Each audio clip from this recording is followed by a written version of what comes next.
and welcome to Sort of the Story. I'm Janey. And I'm Max. Wow, and this is the podcast where we tell each other fairy tales, like folk tales. Wow! And also mythology. And also, you are here. Thank God you're here. It's been bad here. It's been bad. We're over here telling each other fairy tales like folk tales. Got ourselves all turned around. Oh, no. Hi, welcome. Hi, this podcast isn't for kids. No. Get the fuck out. Get the fuck out of here! You were warned. I really hope you turn it off before we start dropping F-bombs. Guys, good news. You gotta be faster on the trigger, man. We know it's officially, we're out of the winter season because the air conditioning in our house is broken again, as it does yearly. Mm-hmm. Yeah, nuptials. Multiple times a year, usually. Yeah, so it is 77 degrees in this office today and climbing. Mm-hmm. Yeah, so get ready for a lot of heat stroke episodes, which we know from experience, because again, this happens yearly, is fun. Sometimes, multiple times a year. Multiple times a year. We all just want to reminisce together on the last time there was a major heat wave in our house, and Max came home from work, and she was like, I can't believe we have to stay in this house that's 99 degrees, and I was already on the way out the door because I had found somebody on Tinder to let me come into his house because it had air conditioning. I was fully ready to get murdered for the prospect of not being in a 99 degree house anymore. It's wild. Yeah. Considering that you sleep in 99 degree heat every night. I sleep in 82 degree heat every night. The same. I guess. And I'm also, I think, a fairly cautious person when it comes to, like, men. Except that, no, I'm not. Because I fully was like, what's your house like? And he was like, cold as a freezer. And I was like, good. And where is it? In a morgue. I got to feel really cool earlier this week because I only leave my house to go to work and the store. But we went out with our friend Chris and did a ghost tour, and it was like late night, and it was like a little bit chilly, but not like cold. It was like a nice like 65, 70 degrees. And Chris and Janey were both like, oh my God, it's so cold out here. And I was wearing like a tank top and a skirt and tights. I was like, I'm fine. This is great for me. And I was like, wow, I'm the coolest person here. You were not the coolest person because I was 10 degrees colder than everyone there. Or maybe I just whined like I was 10 degrees colder. Yeah, I'm pretty sure it was that one. You big baby. I know. Yeah, guys, welcome back to another episode. Welcome back to it. Yeah. If you guys are sitting here like, wow, I'm all caught up, so I have to wait a whole week between episodes, and that's dumb. Guess what? You don't have to do that. We have like 14 bonus episodes that you could listen to if you wanted. Max, tell them how they can listen to those 14 bonus episodes. Absolutely. You can get to those by going to our Patreon. The link is in the description for this episode and every episode. You click on that little link, and you can choose either $3 a month, which will get you access to the Discord, which includes access to the book club, or you can pay us $7 a month, and you get access to the Discord plus access to the bonus episodes. There's one bonus episode that drops every month. Mm-hmm. They are full-length episodes, normal episodes, except a little bit weirder because my mom can't listen to them. Our mom. Hi, Mom. Our mother. Our mom. Cannot listen to those episodes. Not allowed. My mom, Barb. Starbra. We also do a little Q&A at the end of those, and it's a fun time. Yeah. Go join us over there on the Patreon. So if you've ever had any questions for us that we didn't immediately answer because we are both the openest books that any two people have ever been. This is true. Then you could do it there. I don't know. Really are. Is that worth $7 to you? I think we might be too open. I know we need to be more secretive. We're at so we can get people over to the Patreon. 27, and people are like, I don't need to listen to those. They can't be any weirder than they are in the normal feed. But they are, though. Oh, but they are. But they are. But they are. Don't worry. But they are. Yeah. Speaking of the book club, Max, how's that going? How are we doing on the book club? We are. Listeners, raise your hand if you've already read Mountains Made of Glass by Scarlett St. Clair. Listen, we've been recording fucking nonstop for the past 3 weeks. You had 4 whole days without me. Did you miss me so much? I did. Good. As it should be. Yeah, I spent most of the time panicked cleaning the house and then drinking beer until 4 a.m. Mm-hmm. Max still had to go to work, too, so she's been really burning it at both ends. Doing really good. I've gotten really far into the TV series Once Upon a Time. So Cool. that's what I did while you were gone. Speaking of fairy tales like folk tales, Once Upon a Time. I said this in the Discord already, which you would know if you're in the Discord, but unfortunately I am not immune to yassified Captain Hook. No, He got no one me. is. No one is. I Guys, was like, I came in ready. I was like, I know that this guy's a piece of shit. I'm not gonna fucking... Nope. Nope. No. Colin O'Donoghue does something special with that role. Truly. The first big thing that he does is he pulls Emma into him with his hook. Like, he hooks it into her shirt and pulls her closer, and then, like, wraps her hand using one hand and his teeth. And Max and I both were like, ooh, ooh, ooh. That was really good. It was really the, like him... two ants looking at firefighters walking across the street. Like, it was real bad. Yeah, that was really good for me. Yeah. Anyway, Anyways. this isn't a plug for Once Upon a Time, but if you want it Could to be. be, join the Discord and let us know. Okay, Max. Janie. Episode 127. Wow, that's a multiple of 9? No. Yes, it is. Yeah, it can't It's- be. No, it's not. Yeah. Unless it is. I just don't think it's possible that it can be. 10. Yeah, you're right. And in summation, 10. Which is why I'm right. Multiples of 9, if you add together the digits, are always divisible by 3. Yeah. So it comes out to 10. And and up until you reach 90, if you add them together, they equal 9. So like 27, 2 plus 7 equals 9. But 127 36. is over 90. Yes, I know, but I'm just saying, I don't know if it counts after 90, but up until 90, like 36, 3 plus 6 equals 9. And 45, 4 plus 5 equals 9. This is how I learned how to do my 9 times tables. And I showed my kids that because they made me do math in art class. And we were doing 9 times tables, and the kids were like, 9s are kind of hard. And I was like, they're not hard if you can add. And then we sat there doing it, and it was like I revealed a magic trick. It was great. That's really fun. Yeah. My trick is always do the thing times 10 minus itself. So 3 times 10, 30 minus 3, 27. That kind of thing. Yeah, that doesn't work for me. My brain just glazed over as you were talking. I mean, you can do big numbers too. You can do like 1,200 times 9, and then that's going to be 12,000 minus 1,200. So it'll be like 11,800. I'm proud of you. Max looks very proud. She has both hands on her hips like Peter Pan. I did math today. Also, if I'm wrong, no, Shut I'm up. not. You don't have a podcast. Stop judging her. We're podcasters. If you're so into math and podcasts, fucking start your own math podcast. Tell us math. Sort of teaching you math. You nerds. With me, a nerd. That's you. That's my impression of you. God, I'm so mad at them.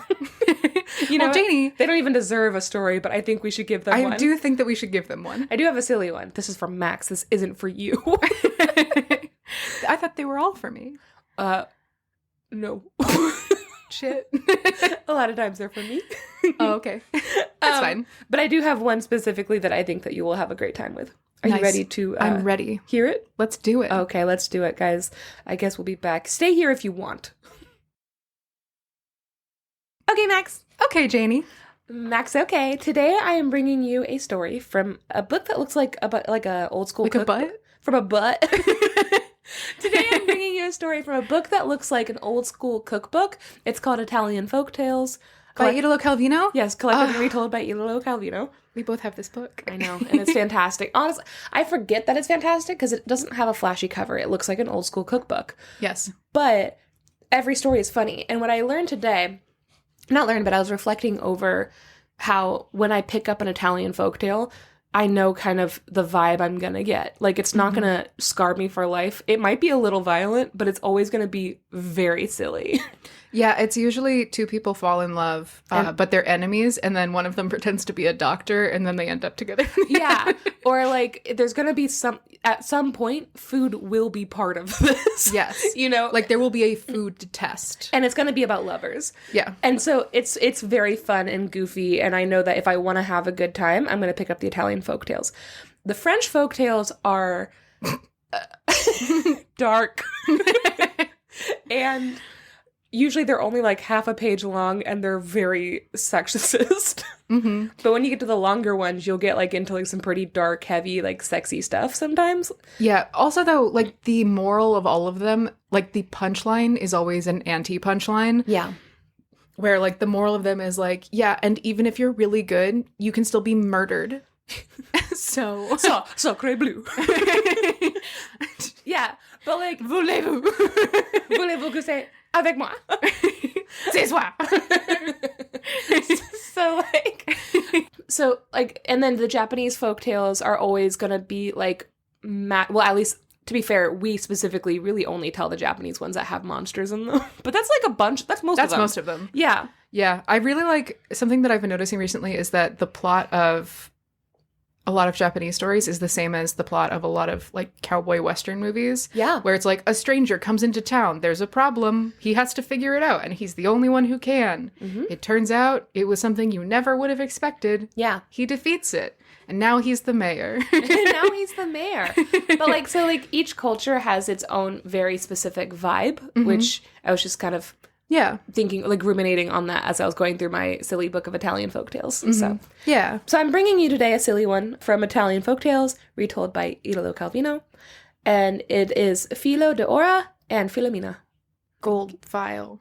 And gold thread. Oh. And Filomena is, they say in the story that it's a word for nightingale. Oh, that's pretty. I like that. Yeah. How is Filo spelled? Filo is Filo. Oh. Yes. Huh.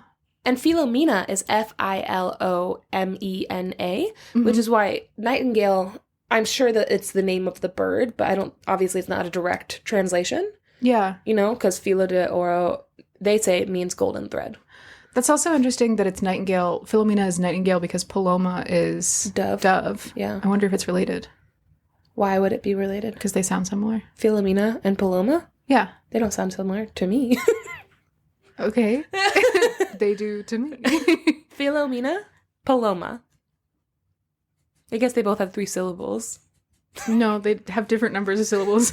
Filomena, well, 4. Dude, this isn't a math Paloma, podcast. 3. God, leave me alone. Start your own podcast, you troll. Anyway. Maybe I will. Oh, no. No, I won't. I would never do that. I would never want. I would never want that. What if I walked into this office and you were recording a podcast without me? I just got a little emotional. So close to my birthday. Okay. First line of the story. There was once a shoemaker's daughter named Filomena, whose father and mother were very old. Oh. Yeah. How old was she? I don't know. Old? She was also so old. They all old here. One day, her mother told her to go to the market gardener and buy a cabbage for soup. And she's like, if the market gardener, if the he's a farmer, basically. It's like you walk up to the garden and you buy everything there. There's no like market that he goes to. Oh, yes. Okay. Oh, so it's like a like a pick your own pumpkin in the pumpkin patch kind of thing. Oh, okay. That's kind of cool though. Yeah. I wish we lived close to that sort of farm. The mother told her if the farmer wasn't there, Filomena was to pick the cabbage herself and leave money on the ground for him. But her mother warned her, like, listen, because you're really bad at deciding between cabbages, I want a regular cabbage. Do not pick a Savoy. Savoy. Mm-hmm. It's like a leafy cabbage. It's still a type of cabbage, but it's not the one that she wants. So the girl went to the market garden, and she didn't see the farmer, so she did as she was told. However, she accidentally pulled up a Savoy, the exact wrong type of cabbage that her mother asked her not to pull up. Did her mother tell her what a Savoy is like? I'm sure she did. Well. Also, Filomena should know. I mean, I guess. So she picked the wrong cabbage immediately. In its place, she put down a crown, like a little piece of money. Mm-hmm. A little piece of money. As soon as she put the money down, though, it disappeared into the earth, and then the earth opened a little, and she just saw a little crystal window in the ground. And a handsome man appeared in the window and said, quote, "Come to me, lovely maiden. I'm madly in love with you." I'm the Cabbage Patch Kid. It's me, the Cabbage Patch Kid. Or maybe he's the Cabbage Patch Dad. Like, he's the dad to all of the Cabbage Patch Kids. Oh my God, she's a stepmom to so many scary babies now. She has to sign all those adoption papers. Oh my God. You know the Cabbage Patch Kids came with adoption papers. Who's going to go to college? Hopefully this man. Anyway, okay. Filomena did not need to be told twice. She immediately jumped in through the window and found herself kissing this hot stranger. She's like, I'm fine with this. Good for me, actually. They were in a room fit for a queen. The man said, I am Filo de Oro, and you will be my bride. And then he gave her a bag of money and was like, go home to your parents and every day come back and see me. And he said, you can find me in the same place. Just whenever you get here to where this Savoy was, pull it up, and then that's how you'll find me. And every time she pulled it up, the way that she was going to summon his little window was to put a gold crown where the roots were. Mm-hmm. Okay. Sounds like a scam. But he gave her money, so it's fine. But he warned her to make sure that she was the only one who saw him. No one else must ever look upon his gorgeous face. Okay? Sure. Don't tell anybody about this. Don't let anybody see my face. Don't even describe it to anyone and give me money every day. Cool? Cool. Sounds like he's laundering. It does. It does sound like he's laundering a little bit. She went home and she told her parents all about what happened. And they were like really happy to have money now. And they're like, that's kind of great. Rich, hot, has a job. Does he Lives in the ground? Lives in the ground. And every day Filomena went back and she'd come back with money each time. So it's a pretty sweet gig. Yeah. I'm into it. But her mother was dying to see this man. She'd nag and nag, asking her daughter, like, why are you ashamed to let your mother see him? Like, what's wrong with him? I'm your mom. I should be able to see anybody. I can see a face. Love to see a face. Filomena was like, no, because of this very specific reason that he told me about. So no, you can't go. But her mother would not drop the subject. She was like, no, I really want to see who this is, actually. Which, the story is framing this as, like, the mom is being nosy, but also, like, no, she's not. Mm-hmm. That's weird. It's normal to want to meet your daughter's fiance. Also, we have already identified this as a scam. Yeah. Eventually, her mother convinced her to at least show her where this Savoy was. So one morning, Filomena took her mother there and pointed it out. And afterwards, she was like, okay, so now you know where it is. Get out of here so I can meet my future husband. And the old woman was like, okay, here I go. And then she made a big show of walking behind a walnut tree and disappearing. But she didn't disappear. She hid behind that walnut tree. Sure. So she could spy. Filomena pulled up the Savoy and threw in the crown, and the little window appeared. But this time, Filo de Oro did not appear. The old woman was dying to see this man. She's like, where the fuck is he? So she picked up a walnut and she threw it, and it went right through the pane of the window and shattered the window. Oh. The panes shattered, and for 1 second, Filo de Oro's angry face appeared like, wow, my window! And then he vanished along with the window and everything else. And the Savoy grew back where it had been. And Filomena was like, whoa, what the hell happened? And she went to go try to pull it up, but she couldn't pull it up anymore. It was stuck in the ground. Mm. So here's the deal with Filo de Oro. Mm-hmm. Now we need to know his backstory. He was the son of an ogress. My autocorrect changed it to egret. He was the son of an ogress who wanted him to marry a princess. But the fairies had destined him as a baby to marry a shoemaker's daughter. And when she heard this, the ogress was like, damn it! No son of mine! So she cursed her son. And she said, quote, may you see only one woman in the world, and should you look upon a second, may you die. Oh. Yeah, so healthy. And then, to keep him from seeing anyone, she had shut him up in the castle underground. So the fairies, to help rescue him from this curse, had made sure that the first woman he'd see was Filomena. Right? Sure. I guess his mom didn't count as a woman, which is rude. And also, the fairies made sure that the second he saw her, he would fall madly in love, which to me is the most unromantic thing. That just means that it's not real love. But the minute he had seen her mother, the curse took effect, and he ended up dying in the ogress's arm. So that's what happened, is he saw the mom, and then everything disappeared, and she had to hold her son while he died. Aww. And the ogress was distraught over this. She's like, oh my god, I can't believe I did this. Like, what the fuck was I thinking? Because she really did love her son, like, a whole lot. And she was just, like, tearing out her hair and weeping. Because Filo de Oro had been protected by fairies, his body never decayed, so she buried him up to the waist and would visit him every day to look upon his beautiful face. What? So he was just, like, sticking up out of the ground, dead. Huh. Meanwhile, Filomena was dealing with the disappearance of her husband-to-be, and she left home to search for him. I'm gonna guess she's also mad at her mom. Hopefully. One night, she stopped to sleep under an oak tree, and she heard 2 doves land on the tree above her, and they started to sing. And this is what they were singing. Dead is Filo de Oro, cuckoo, rucoo. Catchy. But on lives lovely Filomena, cuckoo, rucoo. It's hard to say cuckoo, rucoo. Also, the last coo is all in capitals, so there is a cadence. Let her kill us, cuckoo-roo-coo. Then burn us, cuckoo-roo-coo. Then smear him with our ashes, cuckoo-roo-coo. Thus Filo de Oro would she save, and he would rise up from his grave, cuckoo-roo-coo. Oh. Yeah. So... He's so dead. Hope she kills us. La la la. Yeah, they're doves, okay? They're not singer-songwriters. I'm wondering who the songwriter is, though. That's like, I'm going to teach you a song. It's about how someone needs to murder you. I hope she burns us alive. Cuckoo-roo-coo. And then smears him with our ashes. Loo-loo-loo-loo. Filomena waited for the doves to fall asleep. And then, without a sound, she climbed up the oak and then strangled them to death. Jesus Christ. Yeah, they're dead now. From her post, high in the tree, she saw a light coming from the forest, so she climbed down with the dead birds in her hands, and she made her way to a little hut in the middle of the forest. And she knocked on the door and was like, "Hi, so sorry to bother you, it's late, it's a nice night. Can I burn these birds in your fireplace? Real quick." Can I just cremate these I little need to guys? do a quick cremation. Do you mind? You don't mind, right? Luckily, the hut belonged to a fairy baker, who put the doves in the fire and sat down while they were burning and listened to Filomena's story. When she was done, the baker said, "My daughter, keep the dove ashes in this pot and also carry along this basket of figs with you. Then go up to the ogress's window. You will find her spinning at the window, and to stretch the thread, she lets the spindle down to the ground from the window. You are to pick up the spindle and stick a fig on it. The ogress is going to eat that fig, thank you, and invite you in. But be careful, for she can gobble you up. Don't go in until she was sworn by Filo de Oro's soul not to eat you. Then you'll show her you have the ashes to revive her son and leave everything else to fate." So she got a nice little plan that she can do. Nice.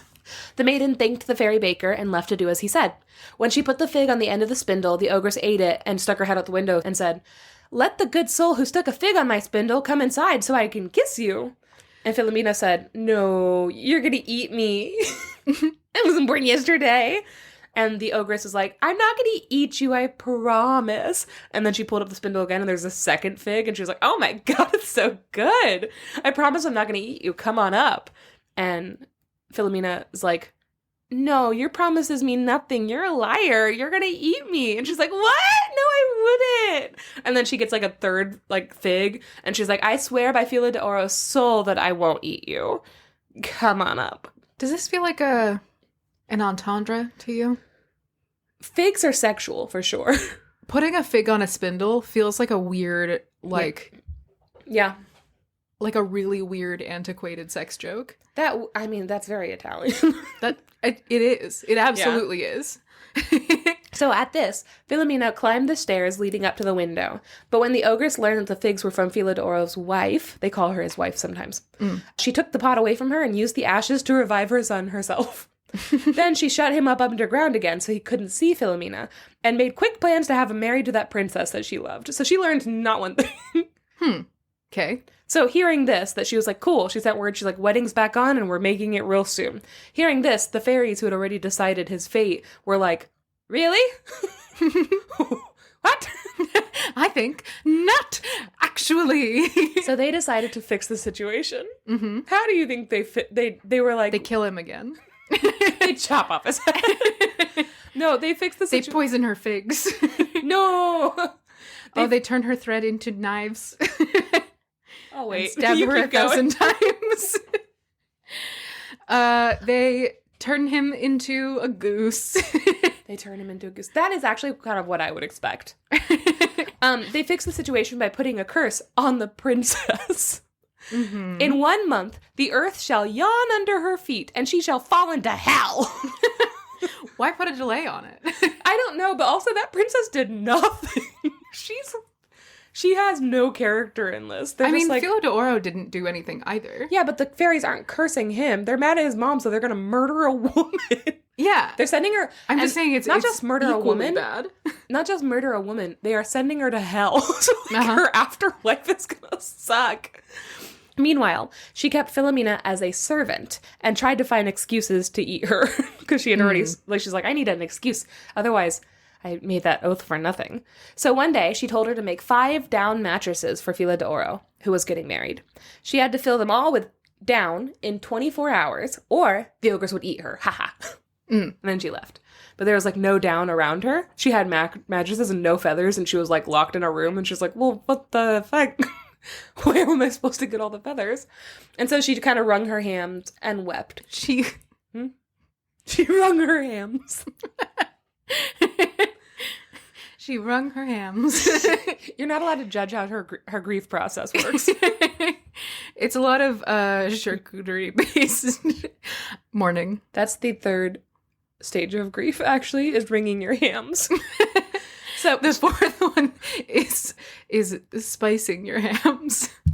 And the 5th one is slapping your hams. The 6th one's smoking your hams. And then you eat it. And then you slice your hams, and then you eat your hams. Yeah, you're no longer sad. Congratulations, we fixed your depression. You have hams. You got some hams? So on top of the hams, she also wrung her hands, and she wept. But Filo de Oro had fairy magic in him, and he was able to change his form. So don't worry. Okay. He transformed into a man with a beard. He just grew Got a beard. Magic beard. He escaped his underground palace. Beards are magic, okay? Beards are magic. You're right. He escaped his underground palace, and he told Filomena, he appeared before her, and he's like, hi, want to make out? And she was like, no. She's all snotty and gross. He's like, I'll get you all the down you want if you make out with me right now. As many feathers as you want to kiss me. And she said, if you were Filo de Oro, I would give you 1,000 kisses. But you're not. You're just some clown with a beard. Get lost, bozo. And the bearded man smiled and disappeared. As soon as he did, birds of all kinds began to fly in through the window. Thousands came and went, shaking their wings and losing their feathers, until there was enough to stuff 5 mattresses around her. So she gathered them all up. She's like, that's so lucky that storm of birds flew Wow. The ogress was pissed and was like, oh, my stupid son did this. I just know he did. And so she was basically became determined to win this fight against him. So she told Filomena that she must go to her ogress's sister's house, which was in the Mountain of Entertainment, and, quote, get the music box. You know what the theme song of the Mountain of Entertainment is? Mountain of Entertainment. Nope. It's a yabba dabba do good time. Nope. It's my humps. My homes. My lovely lady homes. They're a yabba dabba do good time. Cursed. This is the yabba dabba do good time. Please, yabba dabba do not continue. My humps. My lovely lady hum. My lovely lady humps. Check it out. Check it out. It's a yabba dabba do good time. To reach the Mountain of Entertainment, you had to cross the River of Serpents, the River of Blood, and the River of Bile. Is this how you get to LA? That's how you get to LA. Then you had to go into the ogress's house, which risked being eaten alive. So even if you made it across all those crazy rivers, the ogress is going to eat you. So the maiden sobbed from fear. But of course, at this moment, a man with whiskers, it's just more beard. A different beard? Who was Filo de Oro in disguise. Sure. He's just putting on fake wacky beards. He's just putting on silly mustaches. She's like, oh, who are you? Disgusting. He appeared before her and said, give me a kiss. And I'll tell you how to get the music box safely. And Filomena said, were you Filo de Oro, I'd give you 1,000 kisses, but I would rather end up in the mouths of both ogresses than give you a single kiss. Oh. She's like, I'd rather they eat me like a spaghetti noodle. One on each and they side. Kiss in the middle. And they kiss in the middle before I kiss you. Moved by her loyalty, he was like, even though you won't kiss me, I'll still help you. She's like, thanks, stranger. He told her that when she reached the River of Serpents, she was to shout, oh, what macaroni! It looks so good, I could eat 3 bowls of it. That's the Italy. That's the Italy. At the River of Blood, she was to shout, oh, what wine! I'd gladly drink 3 glasses of it. And at the River of Bile, she was to shout, oh, wow, milk! It looks so good, I could drink 3 cups with pleasure. That's the bile of someone who has lactose tolerance. Ew. He told her to take a shovel with her, which would come in handy at the ogress's house, and then he disappeared, whiskers and all. Filomena set out and did what the man told her, and each time the river separated and let her walk through safely. She scaled the mountain of entertainment and got to the ogress's house, even though she was scared to death. In the kitchen was a servant, who was a maiden like Filomena. This poor girl had been captured by the ogress and forced into servitude, and 3 times a week she was forced to rake the embers out of the oven with her bare hands and put in the bread, and then to take the bread out with her bare hands. Yeah, she's living a really bad life. As you can imagine, she would suffer terribly from burns each time, but once the bread was baked and removed from the oven, the ogress would magically heal her burns so that she wouldn't die, and then it would just repeat all over again. So she's just being, like, tortured for no reason. It really feels like the ogress is like, I want my bread to taste like burning hand flesh. I want my bread to have a little bit of char. Lady char. Check it out. Check it out. But when she saw Filomena enter the kitchen, the girl shouted, "What the hell? Get out of here! This is not a fun place for people like us. She's gonna eat you." And Filomena responded, "If she doesn't, her sister will, so I might as well try to get the stupid music box." Like, what the hell? Yeah. And the servant was like, "Oh, I know where the music box is. I can get you the music box. Do you want to do a trade for it?" And she's like, "Yeah, what do you want?" And she's like, "I'll take that shovel. That'll really help me out with the fire." And so they traded, and Filomena went on her way, music box in hand, and the girl was like, "This is so much better." I love shovel. I'm happy. She's like, "I will stay with this ogress forever. I have one upgrade. That's all I needed." When the ogress realized the box was gone, she screamed, "I've been robbed! Serpents, eat her alive!" And the serpent said, "No, she called us macaroni." And they let her pass. Oh. That's real. That's a real line in here. Oh. Yeah. I was confused. I thought that she was saying those things to, like, distract them. Like, so the snakes would be like, "Ooh, macaroni, where?" "Look over there, it's some macaroni." No, she was calling them macaroni and they felt bonita. Oh. I love that I was able to quote like kind of an ancient Italian folktale, and the quote is, "No, she called us macaroni." We love her. She's our mom now. Nobody ever calls me macaroni. Hey, macaroni. Oh, I did like it. You may pass. You can die now.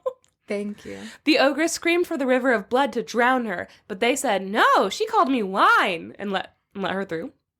And then when she begged the river of bile to drown her, it said, "No, I'm milk," and let Filomena free. Gross. Yeah, the river of bile is gross as fuck. At least she didn't have to, like, prove herself and, like, drink it. You know? Ew. I know.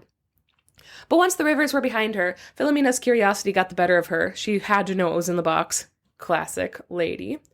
So she opened it, and she heard a zing and an ooh. And then nothing else. That was it. Those are also quotes. The box was empty now. The music and song had escaped. So Filomena burst into tears. She was like, "I'm an idiot." And I just like the idea of, like, you can hear the woo, woo, like flying away into the distance. At that moment, a man with sideburns came up to her.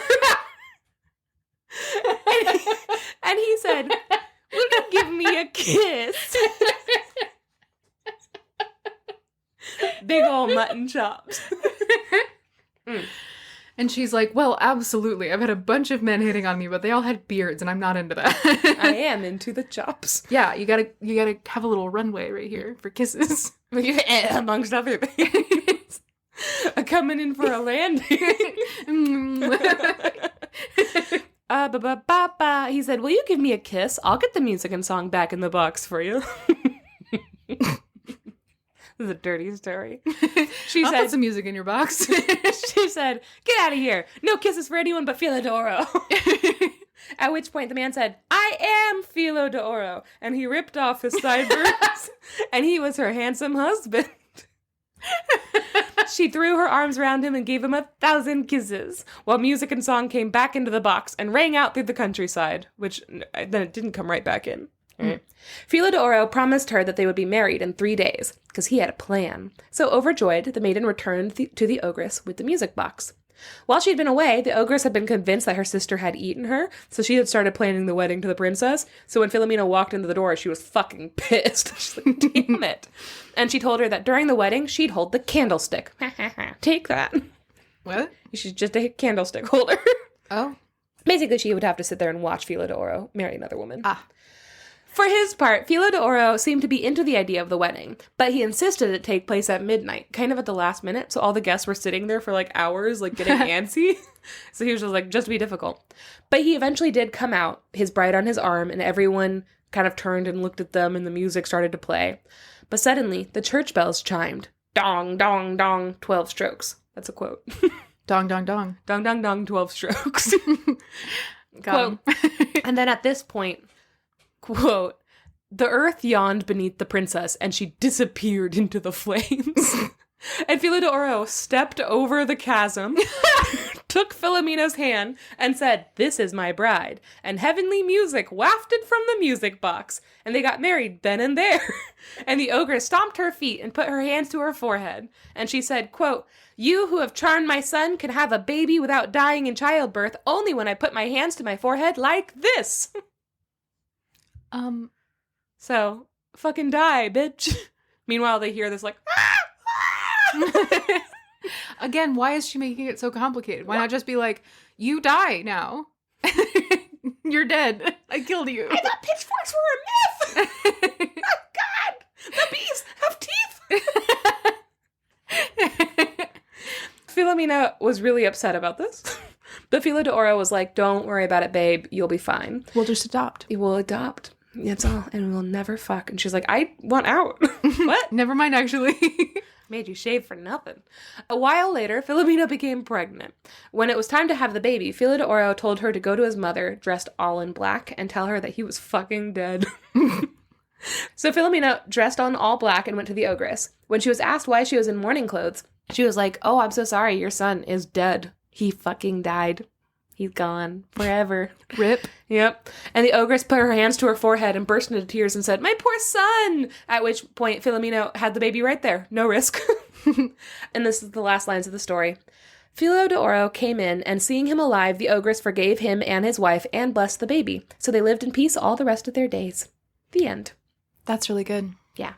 I liked all of his disguises. I thought that was fun. Italy. Italy. But that's what you were saying about, like, the girl comes in and somebody dresses up like a doctor. Like, there are antics. There are, like, Yes. sitcom level Consistently. wacky disguises. Usually it's not magic based. It's just fucking wig based. Like, you put on a shirt that says, "I'm a doctor." I'm Dr. Boobs MD. So, like, I like that. Very Italy. I like that she got past a bunch of snakes because she complimented them by saying, "Wow, look at all this macaroni." They were like, "We Yum, love yum, you. yum, yum. You're a mom now. You think we're macaroni? Great. Eat us. Slurp us up. Yum, yum, yum." Yeah, there's a lot I liked about this story. I really liked it. I would like to pitch an alternate ending. Is that the princess doesn't have to go to hell? She just gets to go home? Oh, no, that's fine. No. In order to get the ogress to put her hands on her forehead, they come in the middle of the night and they put, like, icing on her forehead, and then they put a mirror right in front of her, so when she wakes up in the morning, she'll be like, "Oh, no!" They, like, take one of those little, like, feather dusters and they just lightly tickle her forehead. Yes. Yeah. I'm just saying it could be hijinkier. It could be jinkier. Here's some notes. This is ATU type 425, The Search for the Lost Husband. It is very similar to the story of Eros and Psyche. And so going further into that tale type, it falls under ATU type 425B, The Son of the Witch. So searching for a husband, also the husband is the son of, like, a magical evil woman. And in that one, a woman has to perform tasks for her husband's family, usually just her mother-in-law, to prove her worth. The main version of this tale is from Sicily. It's called The King of Love, and it was collected by Giuseppe Pitre. This variant was collected by Domenico Camparetti, and it's from Basilicata, which is another part of Italy. Ah. Yeah, but there's just, like, this is an extremely Italian story. Like, this is the Mamma Mia. This is the most Mamma Mia story that we can get to. Guys, we watched Mamma Mia. We watched Mamma Mia. Yeah. Max had never seen the actual movie. I've seen the play several times, but I've never seen the movie, and I wept. Wept. We both wept. we both just sat there weeping, and then we watched Mamma Mia, Here We Go Again, and boy, what a fucking shit show. Why did they do that? But when I tell you, there's one scene in that movie that I was like, this is stupid. I hate this. Like, they ruined everything. There's one scene in that movie that made me cry harder than I have cried in a very long time. And in Mamma Mia 2? Oh, yeah. I just could not get over it, and I just continued to weep for, like, the next hour. But that's because I was riding the high of the first one. Yeah. Anyway, Mamma Mia. Here we go again. Mamma Mia. That's my story. Did you like it? It's a good story. Good. I really liked it. Do you want to take a break? I almost said, do you want to take a bath? I think I have to... I mean... You want to take a bath? I'm good, but you can. Max does not like baths. I don't. It's just a soup of you. You don't like my me soup? No. Oh. Well, you're not invited to the next party. Let's take a little break and then come back and hear your tale. Let's do it. Okay, bye guys.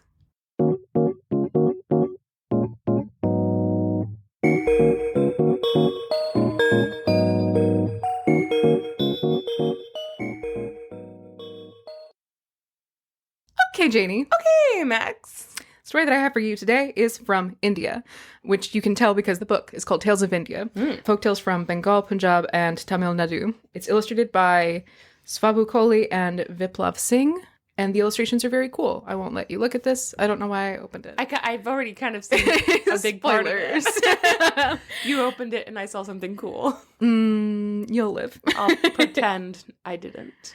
But this story is called The Son of Seven Mothers. Okay. Yeah, which I saw that and I was like, wow, so many moms. And that's why I'm telling it. Good. Wow. This story is from Punjab. It originally was published in Tales of the Punjabi, Told by the People by Flora Annie Steele with notes by R.C. Temple. There once was a king.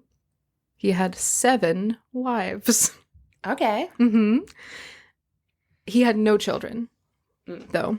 So he had no heirs to the throne. And this was very upsetting for him because he wanted someone to be able to pass his... Yeah, you imagine he would rule down keep to? getting married because he needed children. Probably how he ended up with 7 wives. Yeah, you at this point, dude, it's you. You're the issue. I mean... It's not any of these women. Yeah. The story also treats that as like a little weird that he has 7 wives. Yeah, because he was probably like, I can't believe she hasn't given me an heir yet. After like wife number 3, you gotta be like, oh no. Well, Nobody's hey. told him how to have sex yet, is the Oh, problem. no. Yeah, and all the wives are like, yeah, I don't know why it's not working. Weird. So crazy. Are you going out and rubbing that stone by the river every day like we told you? Still no babies? I mean, you're massaging my feet every night. I can't imagine why I'm not pregnant yet. Try giving me some more money. Let's see if that helps. Every time there's a new wife, she's like, well, I thought on our wedding night, and you just see 6 other heads popping in the room like, no. He was like, well, did you like it when I fed you chocolate or no? I'm feeling pretty fertile. Gotta say. So he has 7 wives, no children. A seer tells him that his prayers to have a child have been answered. Oh. The gods have gifted him with fertility and an heir. All 7 of his 7 wives are going to have a baby. Oh. Okay. 0 to 100. So from that point, the queens are taken, like, as much as they were treated as queens before, even more so. Like, they all find out that they're pregnant at the same time, and they are waited on hand and foot. This is, like, really dangerous, though. Like, there will be question over... I'm assuming first wife would have seniority, and her child would be the heir, but if they're all having children at the same time, and there is a hierarchy, this is how people start fucking killing kids in palaces. Like, what the fuck? Oh, I should mention this at the top. This story has... cannibalism. Oh, no. Upsetting eyeball stuff. And murdering babies. I am surprised you're doing a story with upsetting eyeball stuff. Yeah. I'm fine with all 3 of those things. Bring it on, baby! No notes! Well, Janey is fine with cannibalism. You heard it here first. Army Hammer, call me. She'll wring your hams. I will wring your hams. Just let me wring your hams, man. Janey Robity was not into cannibalism. Paid for by the Georgia Senate. The Georgia Senate would like you to know that she does not want Armie Hammer to call you. Her. Don't call you. Call me. Armie Hammer, never make a phone call. Armie Hammer, not allowed near phones. Not allowed within 50 feet of a phone. So, all of the queens are like, even more so, weighted on hand and foot. They have everything that they could conceivably want. They spend their lives in just absolute luxury while they are pregnant with these children. The king sets up, he's like, we're going to have feasts and parties across the land when these babies are born. It's going to be fantastic. He like commands everyone in the kingdom to prepare for this massive party for when all of his sons are born. Sons.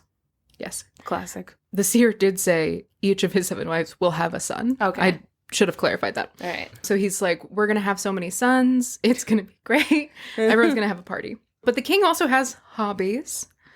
He likes hunting. Okay. And the morning before he's supposed to go on a hunt, all 7 of his wives wake up at the same time from horrible nightmares. And they all converse, discuss, and they go to the king and they say, my king, we know that you have to go hunting because you want to and you get whatever you want. You don't have to go hunting, actually. But we would beg you, we've all had nightmares last night, that if you hunt to the north, something terrible will happen. So please just promise that you, when you're hunting, hunt only to the south. Don't go north or something awful, terrible will happen. Yeah. And he's like, of course. Oh, my sweet, beautiful angels. Of course, I will only hunt to the south. I will never, ever hunt to the north. Don't worry. I'll be safe. Nothing bad will happen. You're safe here with me. I don't feel it's like... fine. No, I feel like maybe he's going to do something stupid like hunt in the north. So the king goes hunting. He goes south, a man of his word. Sure. But there's nothing there. No. So he goes east and there's nothing there. And then he goes west and there's nothing there. And he's like, well, obviously I'm not going to go home empty-handed. So I guess I can just go north. So he starts hunting to the north. You know, the thing that he said he wouldn't do. As he's hunting, there's more wildlife in this area. And he's sort of deciding what to go after. And then he sees like bounding through a sunlit meadow, a white hind, a female deer. Yeah. Completely Big white ass. Big white ass. She's got a pog. My humps. My humps. He sees a beautiful white hind in this sunlit meadow, and it has its antlers are completely gold and its hooves are completely silver. This is clearly some sort of god. Yeah. 100%. 100%. Don't shoot this. Don't shoot it. But he sees it and he's like, that's what I have to get. Like, immediately he is seized with the hunter's bloodlust and he's like, I have to get this. So he has all of his men surround the hind in this meadow. You know, hunting. You know, classic hunting. Where you have skill. He has all of his men surround the hind in this meadow and then close in closer and closer so that she is trapped in the middle. And just as they're close enough that he can probably definitely shoot her, she looks him dead in the eyes and jumps over his head and runs away. Yeah. And he goes running after her because he's like, I have to get this deer. All of his men stay behind because they're like, we're not going to chase a deer. Deer are fast. Yeah. Why would we do that? Also, deer are fucking scary. They are. They can fuck you up. Yeah. And good for them. They'll kick the fuck out of you. And they should. And they should. Yeah. Good. Yeah, yeah. Do female deer have antlers? No. Okay. She special. Good for her. They're just for show. Yeah, they are. Show off, baby. So the hind bounds over the king and runs away, and he runs after her, leaving all of his men behind. He follows her, and he keeps falling further and further behind because she's running so fast. And he follows her until he gets to like a dead end. It's this ravine that he's like in, and he comes to the end of it where there's just like a sheer rock wall in front of him. And right at the end of the ravine, there's also this like broken down old hut. He looks around, he doesn't see the hind anywhere, and he's like, well, I guess I must have lost her somewhere. And he prepares himself to like turn around and go back home. He knocks on the door of the hut and he asks for a drink of water. A very old woman comes to the door, and he's like, please could I have a drink? I've been running for a very long time. Yeah. And she's like, yes, of course, absolutely. Come inside. And he goes into the house and she's like, daughter, go get him some water. And her daughter comes out carrying a jug of water, which she pours directly into his mouth in a very sexual way. Hell yeah. And she has very, very pale skin and golden hair. And as soon as she pours the water in his mouth... And she's wearing the silver Gucci boots. Yeah, she is. Yes. A silver bikini. She is not subtle. She has a tattoo of the John Deere on her ass. It says, park it. So, anyway, he's in love. But she pours water into his mouth in a very sexual way. And he, looking at her, he realizes this is the hind that he's been chasing. And he falls in love instantly. Yeah. So he realizes that this woman is the animal that he's been hunting to kill and presumably either eat or mount. And he's like, wow, I'm in love with you. Now he'd like to eat or mount. Ugh. Park it.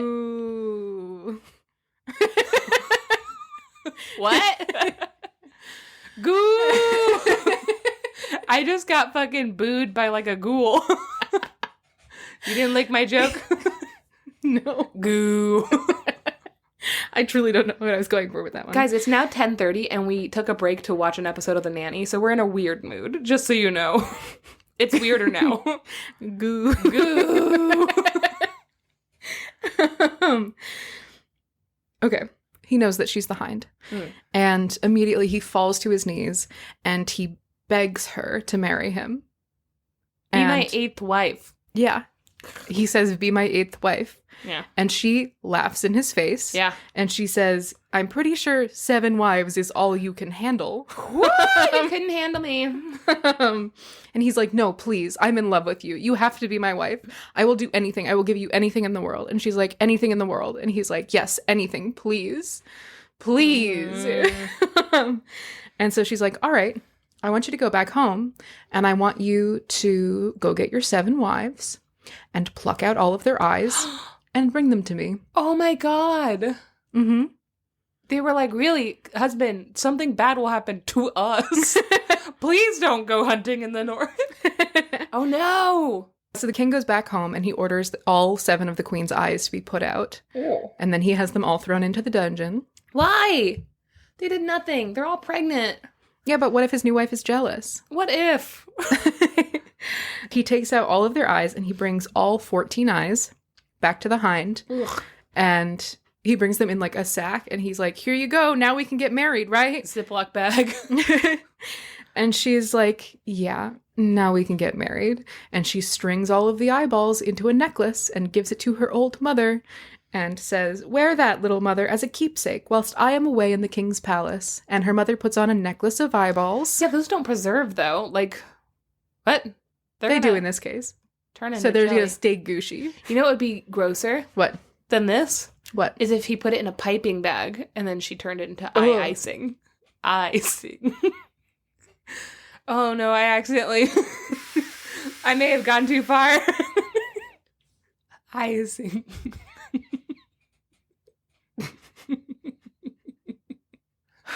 You don't like icing? That genuinely almost made me throw up. Oh dear. I'm not good with eyeballs. No. Not good. Not good with eyeballs. No. And so she goes away with the king. She returns with him to his palace.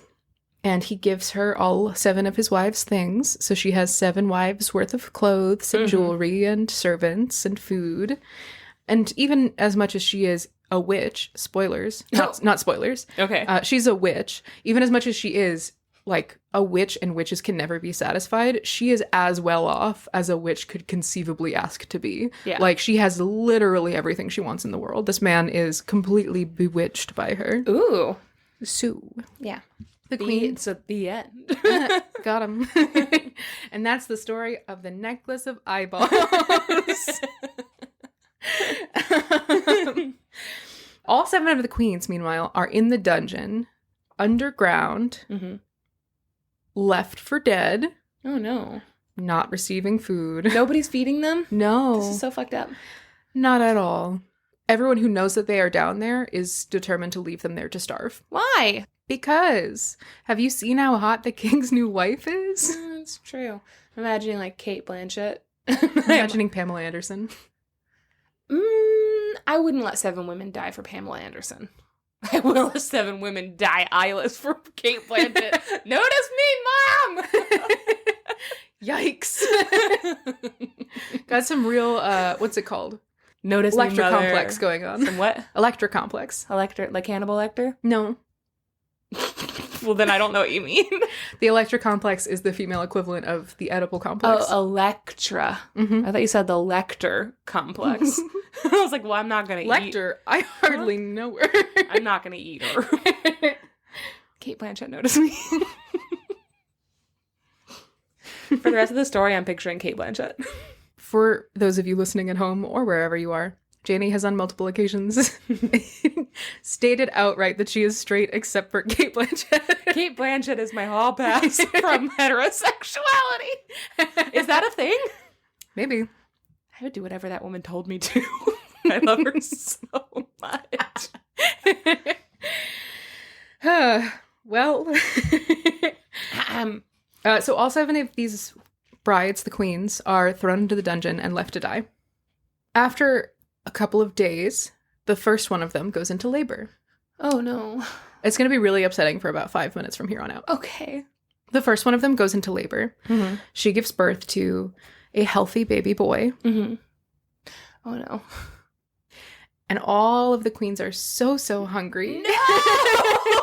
What? No! And they tear the baby apart, and each of them takes 1/7 of the baby and eats it. Okay. And then the next day, the second one goes into labor and gives birth to a beautiful, healthy baby boy. Oh my god.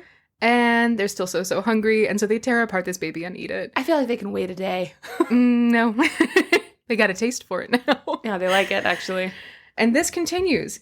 Each day, one of the 7 queens gives birth to a baby boy, Mm-hmm. and they all rip it into 7 pieces and Jesus consume it Christ. thusly.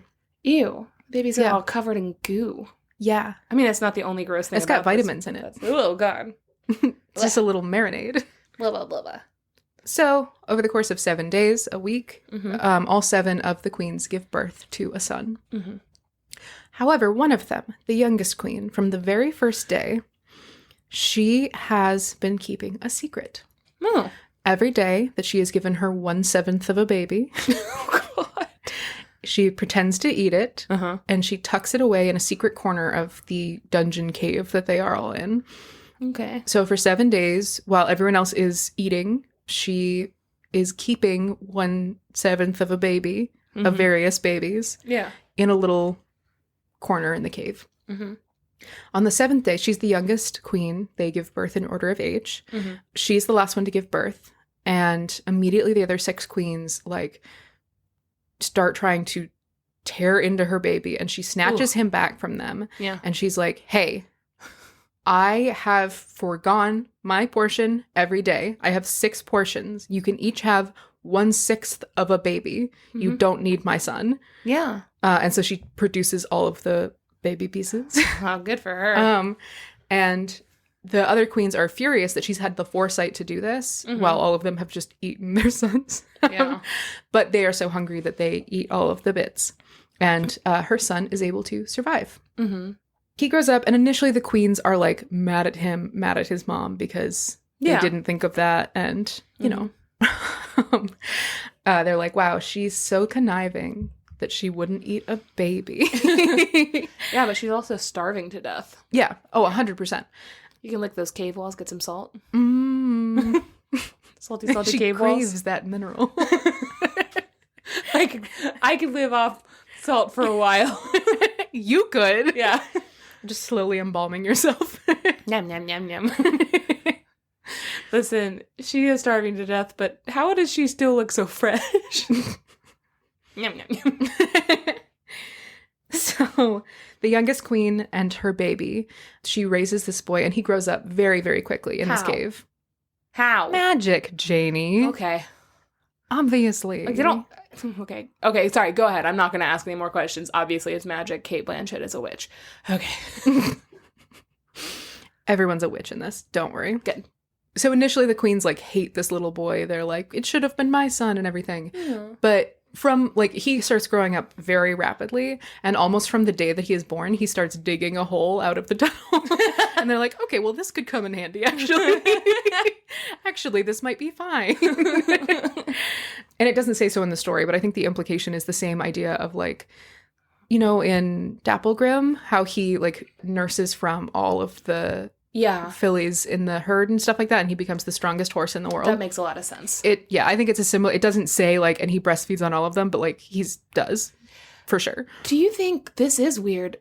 Could they all live by drinking breast milk? Mm-mm. Why not? Run out of vitamins. You wouldn't, because you're getting the vitamins, and if you all are just swapping back dehydration and forth, no, you wouldn't. They also pee. I didn't ask that. I'm just saying the overall content of water will decrease over time because they will pee.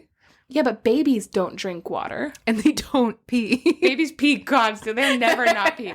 I'm just saying, I feel like this could be how they survived. Listen. You always have a lot of people in caves doing weird shit.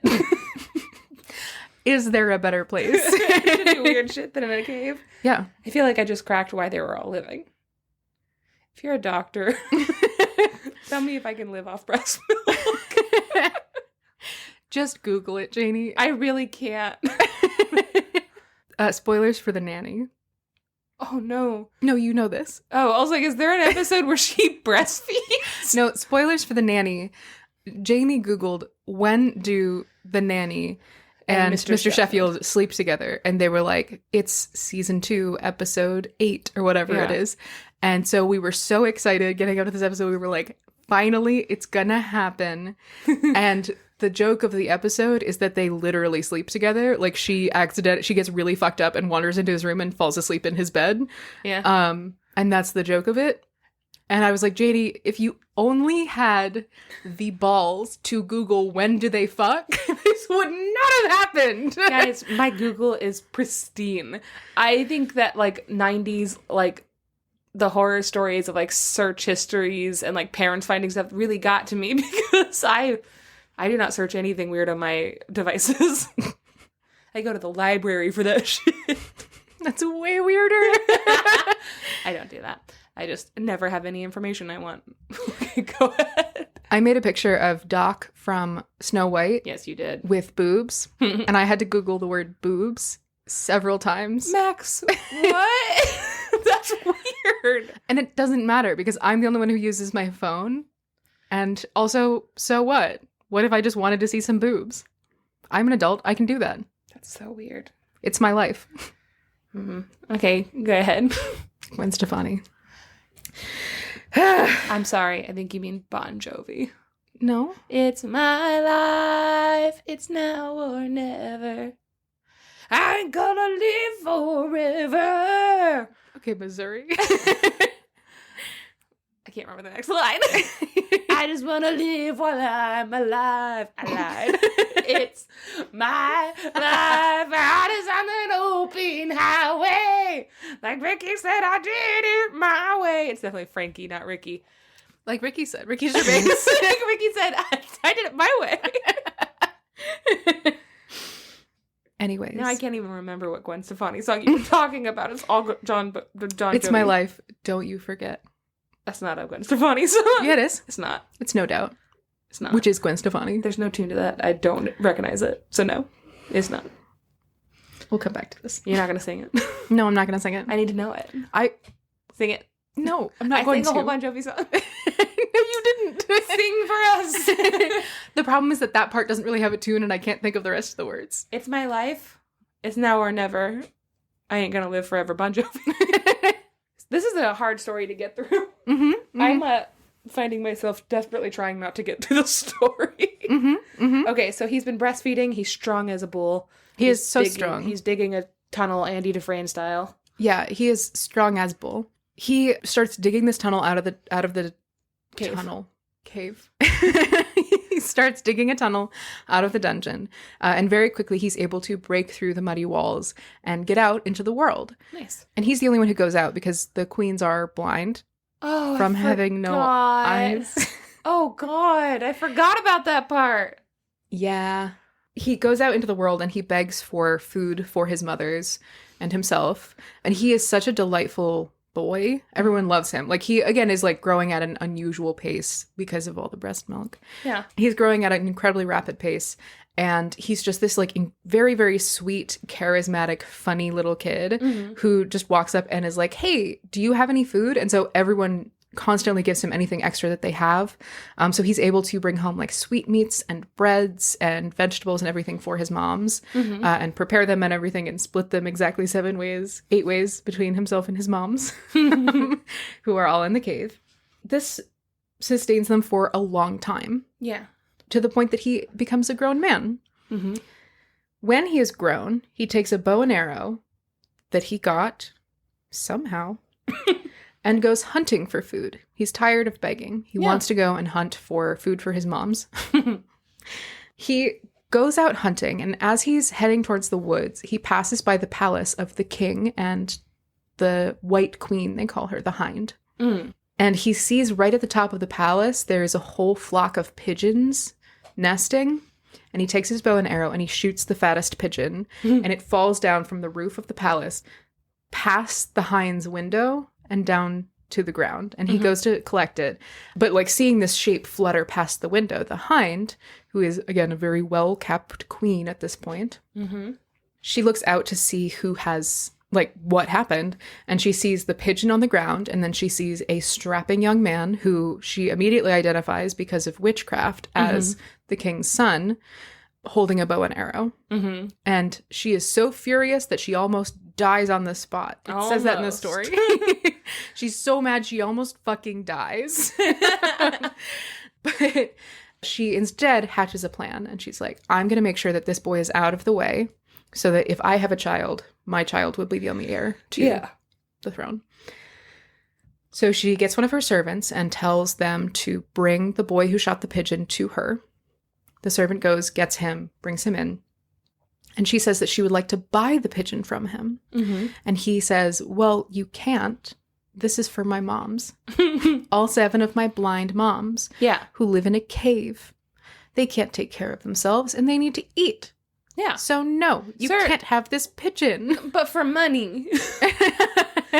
Yes, you can take money. But they'll be so hungry. They can't eat money. Oh no. Our poor stupid cave son. He doesn't know anything. Oh, poor stupid cave son. He doesn't know even one thing. Not even one thing.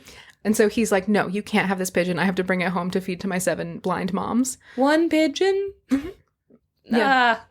And she's like, well, you know, I'm sure that will help your moms, but a nice meal isn't what they need. What they need is to not be blind anymore. That's true.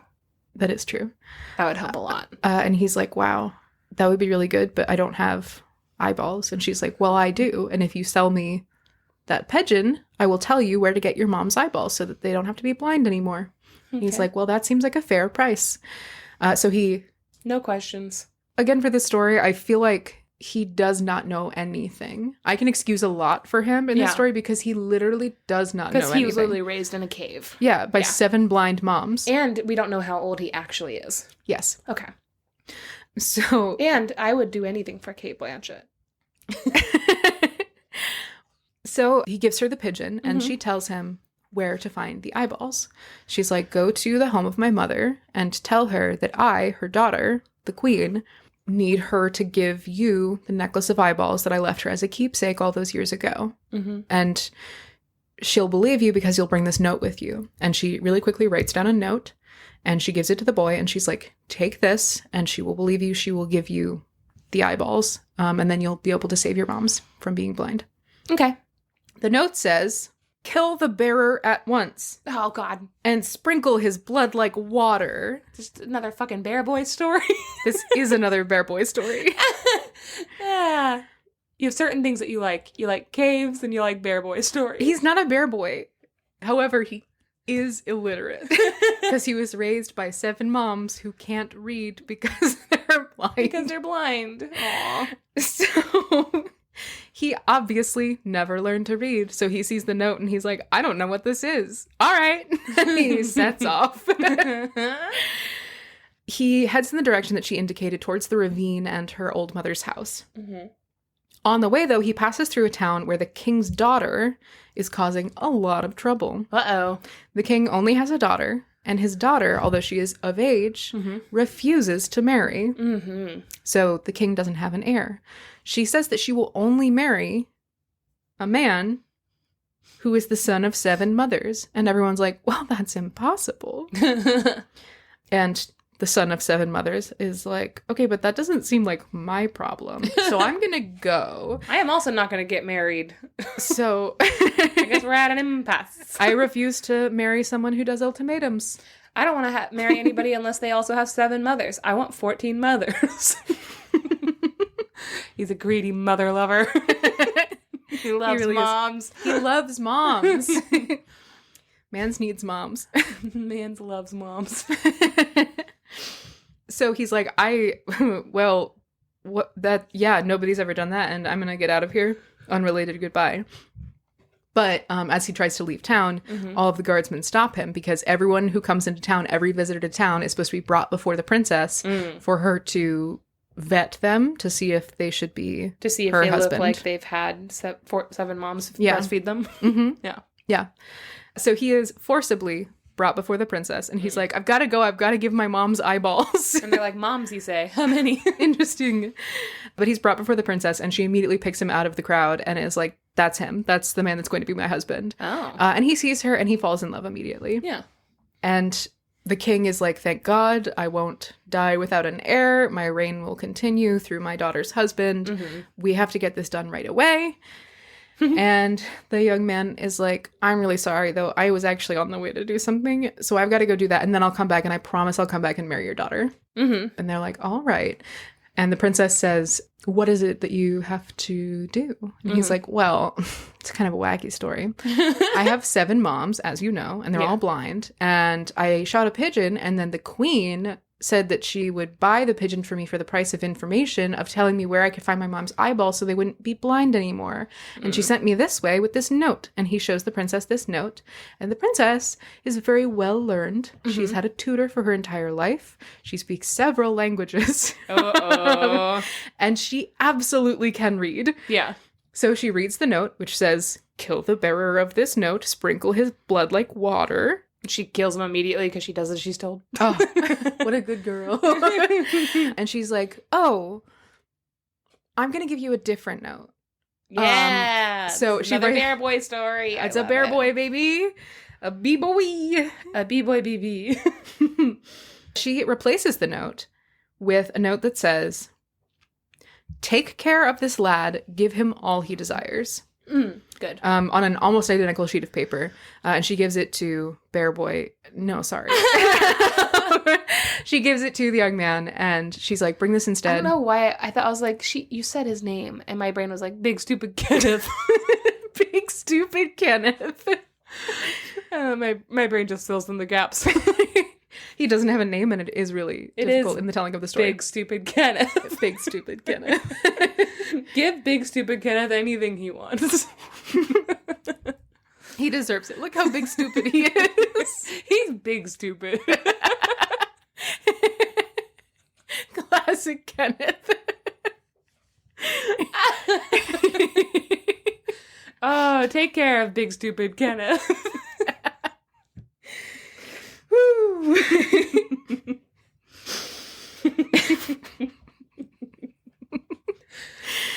Give him anything he wants.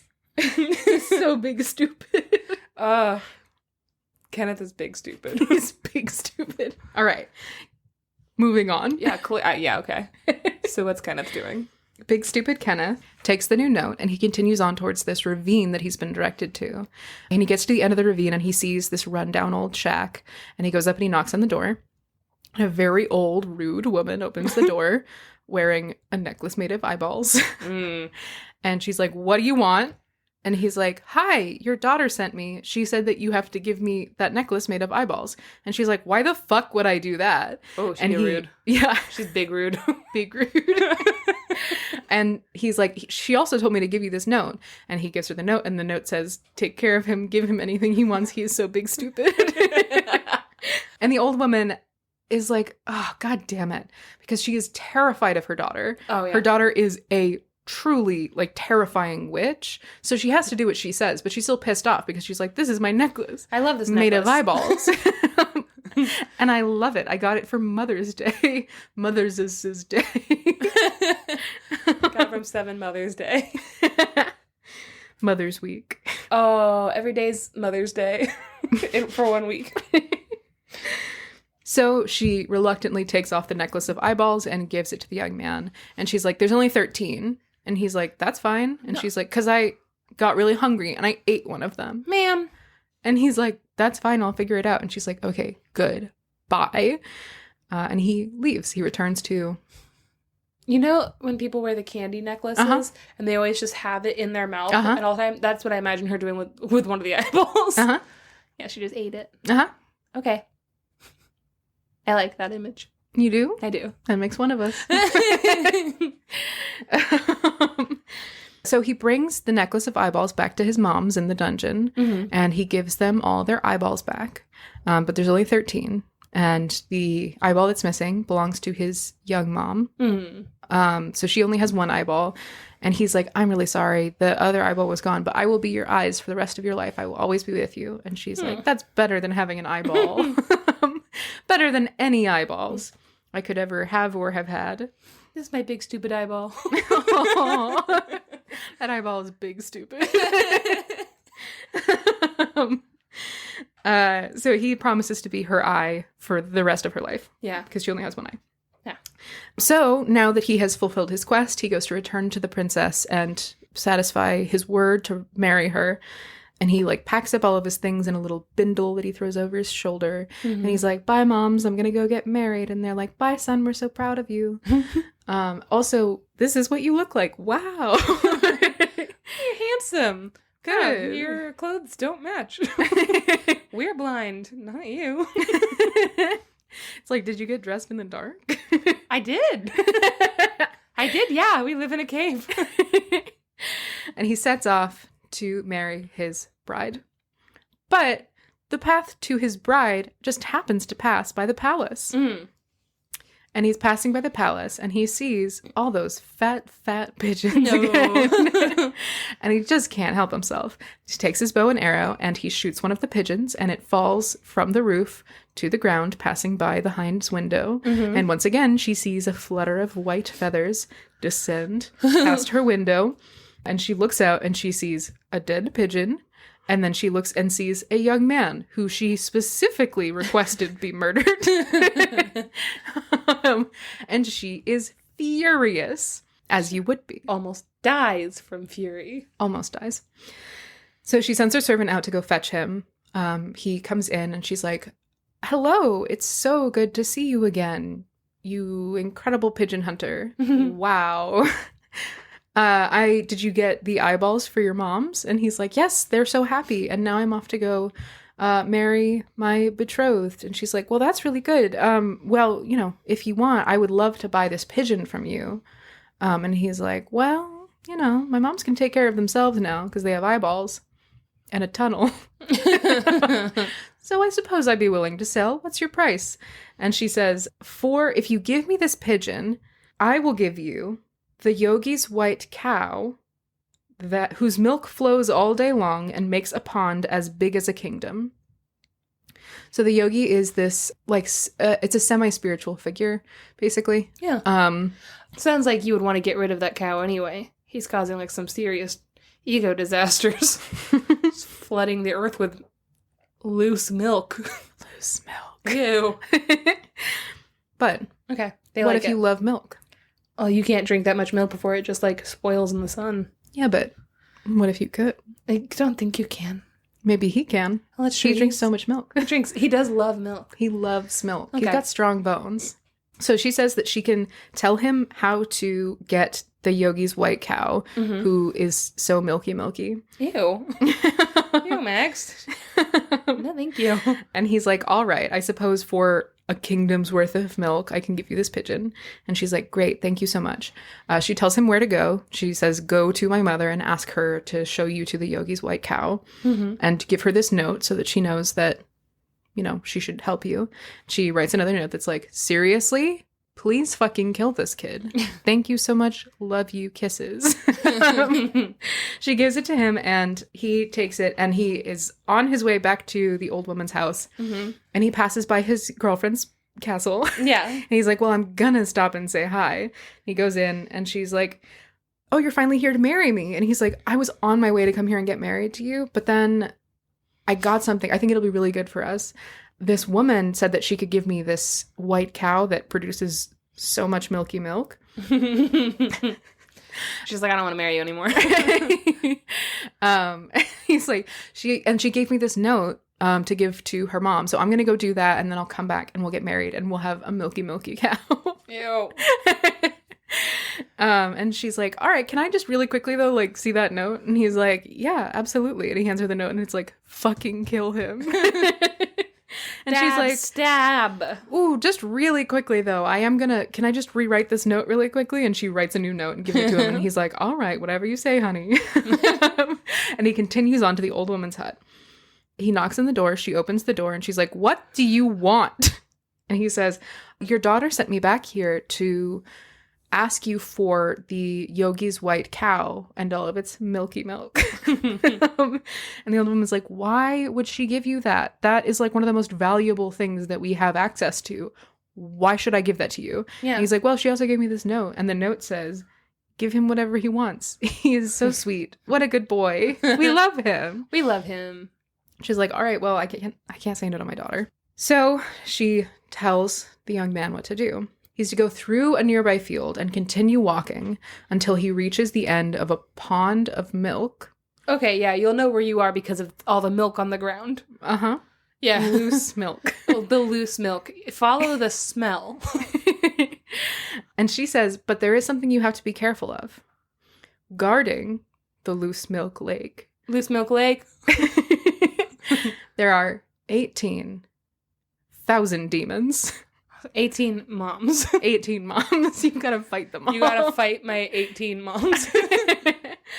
She's like, there are 18,000 demons guarding the lake. So what you have to do is you have to not be scared of them. Oh, okay.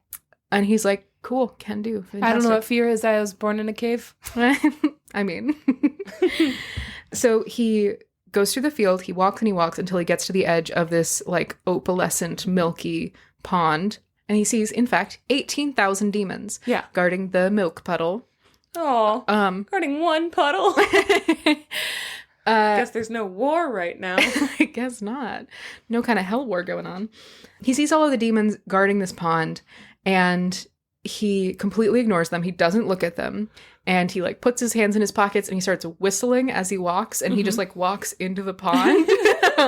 And all of the demons are like, bah! And he just pretends he cannot see them and keeps whistling like a happy little song. Yeah. And continues on until he gets to the center of the pond where there is the yogi and a big, beautiful white cow. And the yogi is milking the cow forever and ever and ever. Oh my God. Give the cow a break. Give this cow a break. Yeah. Give this cow a break. Let's give this cow a break. A break. This is a very milk-heavy story, I'm realizing. Yeah. Well. So he comes up and the yogi looks up and sees him and is like, what are you doing here? What do you want? Yeah. The boy says, well, I want your skin. Oh, no. For King Indra is making a new kettle drum. What? Huh? And he says your skin is nice and tough. Who told? Oh, the mom told him to say this. It doesn't say that anybody told him to say this. Oh, he's just decided to be fucking He's weird. riffing. I think the mom must have told him to say this. Probably. Yeah. He says, I want your skin for King Indra is making a new kettle drum and says your skin is nice and tough. And he needs only the toughest skin for his kettle drum. Rude. And the yogi immediately begins to shake with fear because King Indra is the king of the gods. And even the yogi cannot refuse a request from the king of the gods. Yeah. And he knows that he has to do whatever King Indra says. But he's terrified. So immediately he starts shaking. He drops to his knees and he begs this young man. He's like, please, please, don't take my skin. No. I need it. I'm using it. If you will spare me, I will give you anything, even my beautiful, milky, milky white cow. Oh, God. And the boy says, well, I suppose I could probably find something that's as tough as your hide. Yeah, I'll let you go if you give me your cow. Mm-hmm. And the yogi gratefully gives him this cow. Yeah.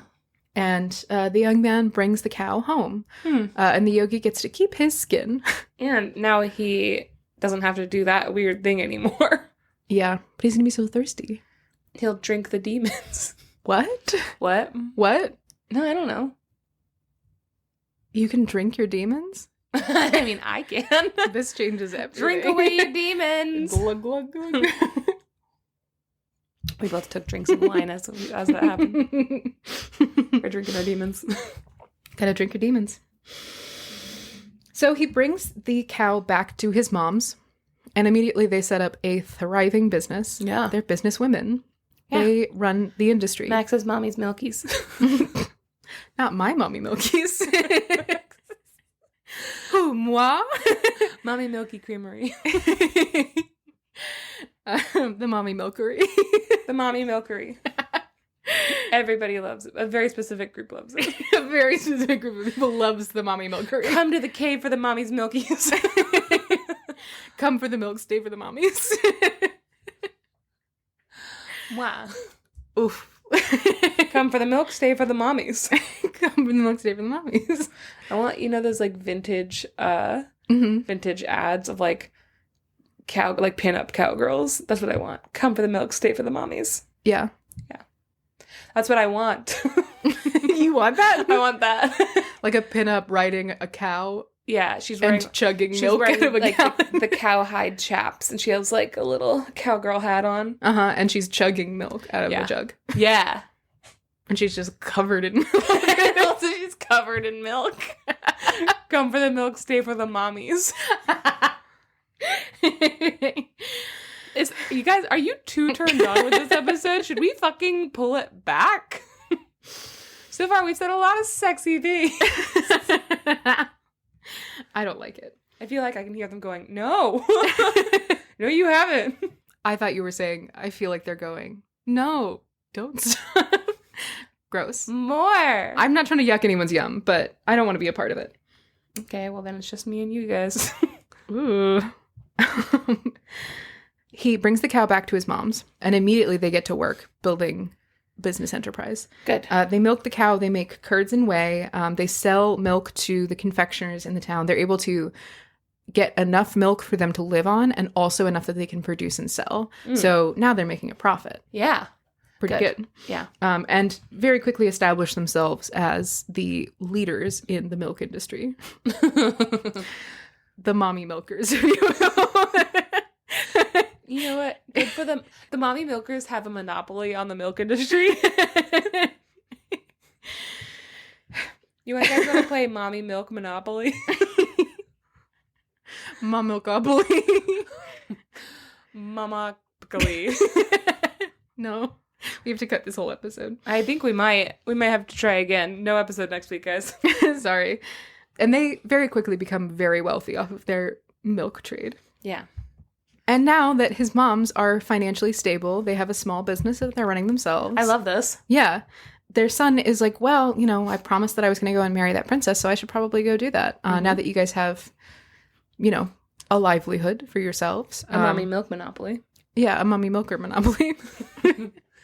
It's not a mommy milker monopoly. They have both. That assumes the mommies are being milked.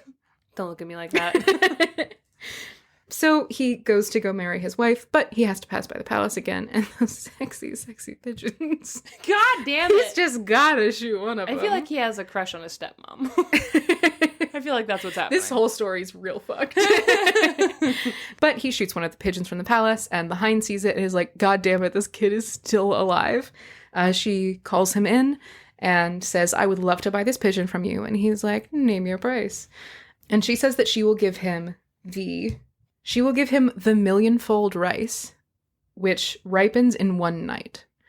So this is like a legendary thing. It is a rice plant that creates 1 million rice every day, and it like refreshes overnight. So basically this is like infinite food. Okay. And she's like, if you give me this pigeon, I will give you rice forever. Rice for days. Years even. Oh my god. Like these are, again, this seems like an eco disaster. Oh yeah. Okay. 100%. So many eco disasters. Of course, 1 million rice honestly doesn't sound like that much now that I'm thinking about it. It's a lot of rice. Could feel like a family of 5. Each day? I mean, yeah, I lived in an Asian household. We ate rice with our pizza. You think you eat 20,000 rice a day? 20,000 rice a day? Yeah. I feel like you might eat 1,000 rice a day. Okay, so a small family of 20. That's not even right. It's not even rice. No, a small family of 200. No, if you want to eat 20,000 rice. I said, what? If you want to eat 20,000 rice. Where did you get 20,000? You said 20,000. Roll back the tapes. Somebody said. If you're splitting 1 million rice This isn't a math between podcast. 5 people, Leave me alone. they each get 200,000 You're rice. starting your own podcast. If it's 50 people, then it's 20,000. I feel like a guarantee- person eats 1,000, so it would be 1,000 people for a day. If you, one person... I'm tired. Okay. Guys, this isn't a math podcast. Stop yelling at me. Also, what even would that be? A math podcast?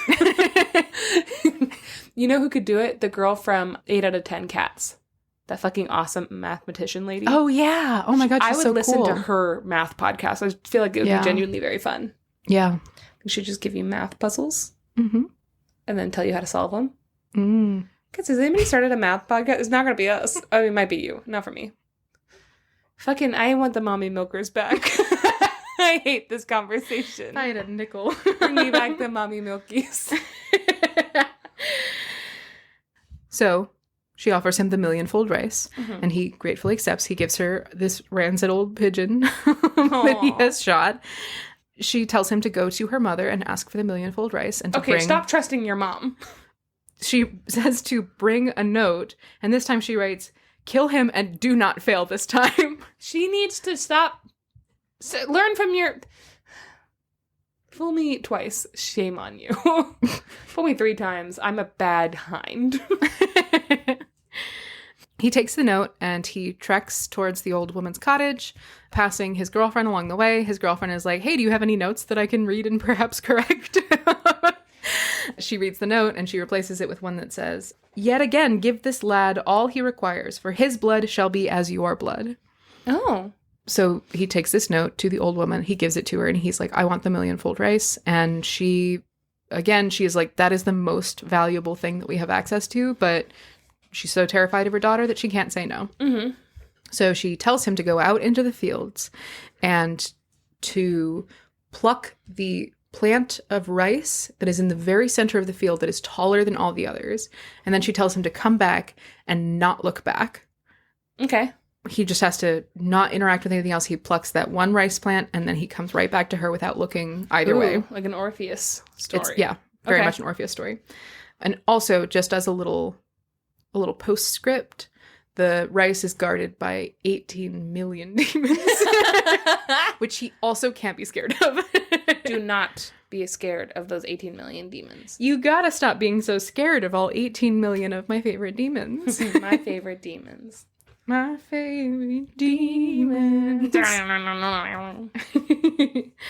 So he walks into the field, he whistles his way along and ignores all of the demons. He gets to the center of the field, he finds the tallest rice spike, he plucks it, he turns around and he heads back to the old woman's house. But as he turns around to head back to the old woman's house, he hears 1,000 voices all around him, and all of the rice spikes are crying out all at once, "Pick me too! Mom! Bring me home with you!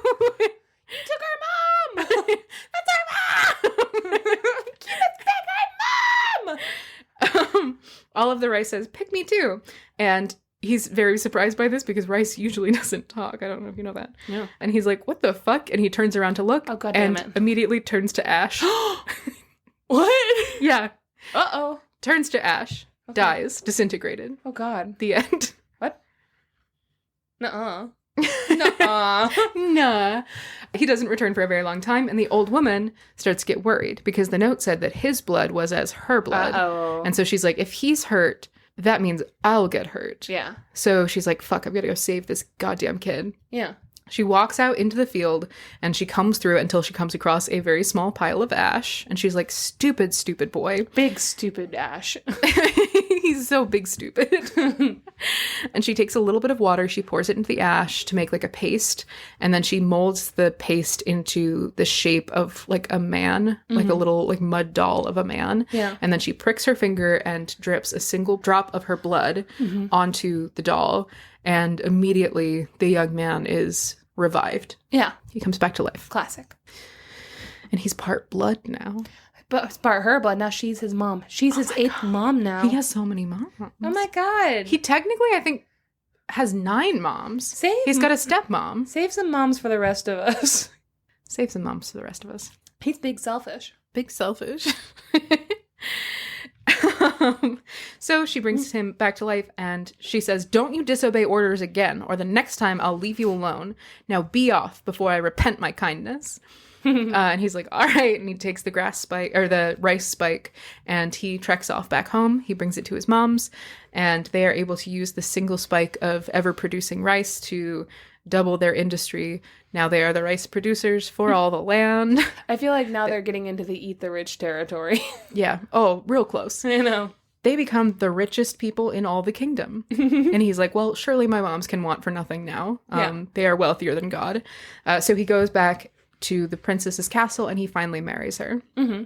And they live happily ever after, except that the princess is like... Yeah, she's like, I want to get to the bottom of all those notes. Yeah.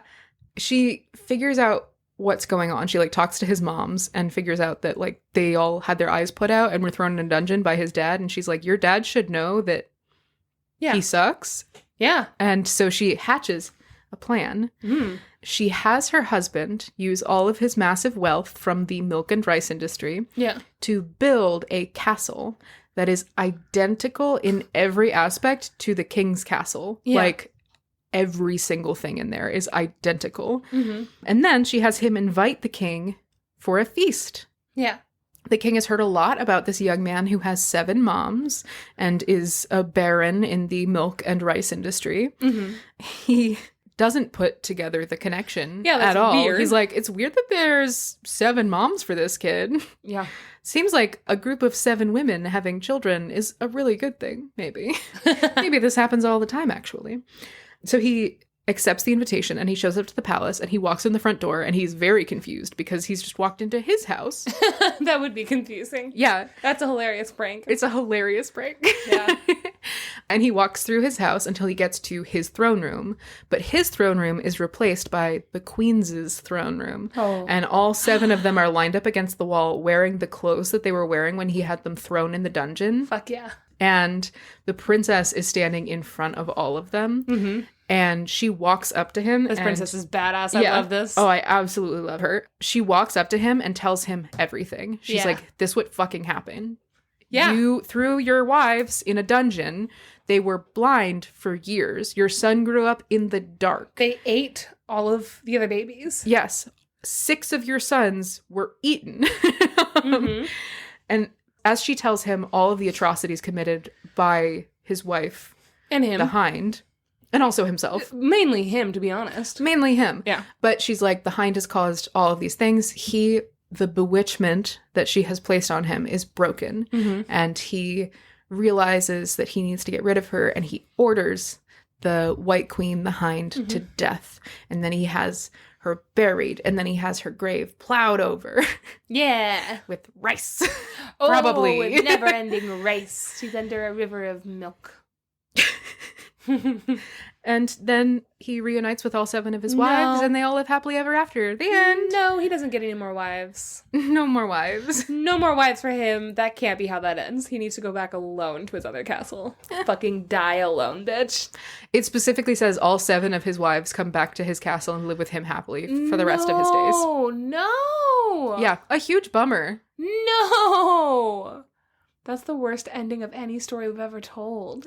But also, though, at this point, they have options. They are Yeah, wealthier than him. Chose to go back, and that sucks.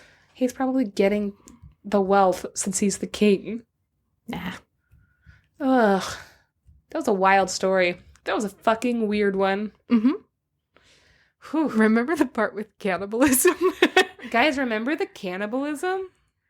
Really offhandedly, we're like, and then they ate the baby. That was really, really upsetting, for sure. It's much more offhanded in the story that I made it, where they're like, she had the baby, and then they ate it, or whatever, because they were hungry. They needed a little num-num on a little baby. Really spooky. Yeah. And upsetting. Yeah. Cool, Max. I am going to have a hard time editing this episode and not calling the episode something with mommy milkers in it. That's going to be hard for me. Mommy Milk Monopoly. What about MILK's Moms I'd Like to Kill? Moms I'd like to kiss. Still, I made that up. You did? I invented that. Wow. Max, fantastic story. Fantastic story, Janey. I am so tired. Let's go to bed. You want to go to sleep? Let's do it. Okay. Guys, we're going to go to sleep. But if you're like, but I'm not sleepy, you don't have to go to bed. We're not your moms. Or are we? We're not your 7 moms.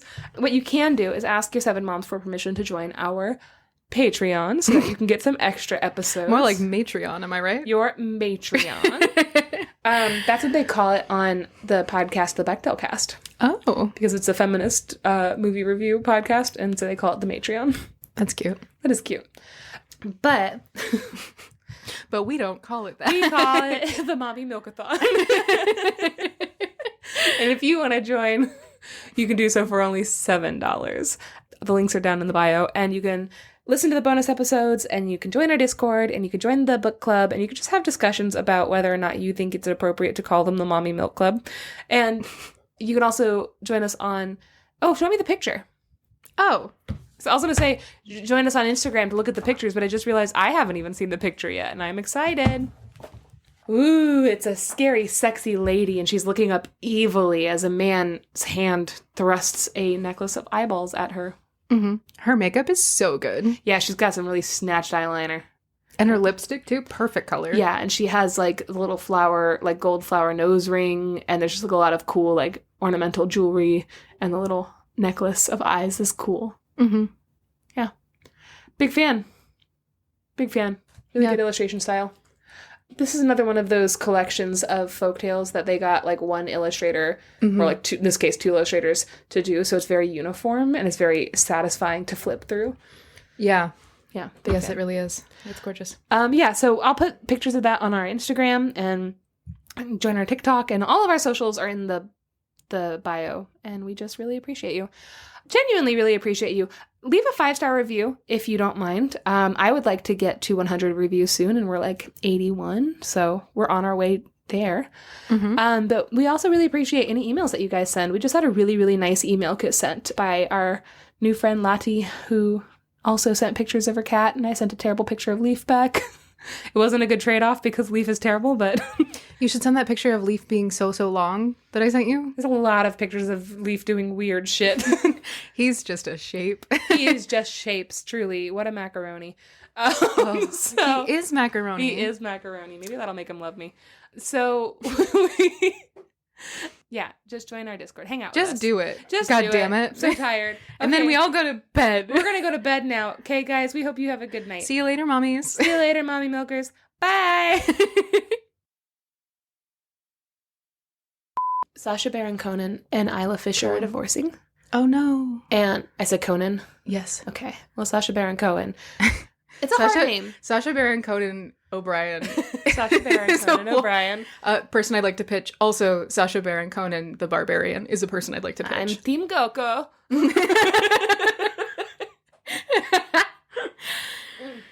So anyway, true. They're getting divorced.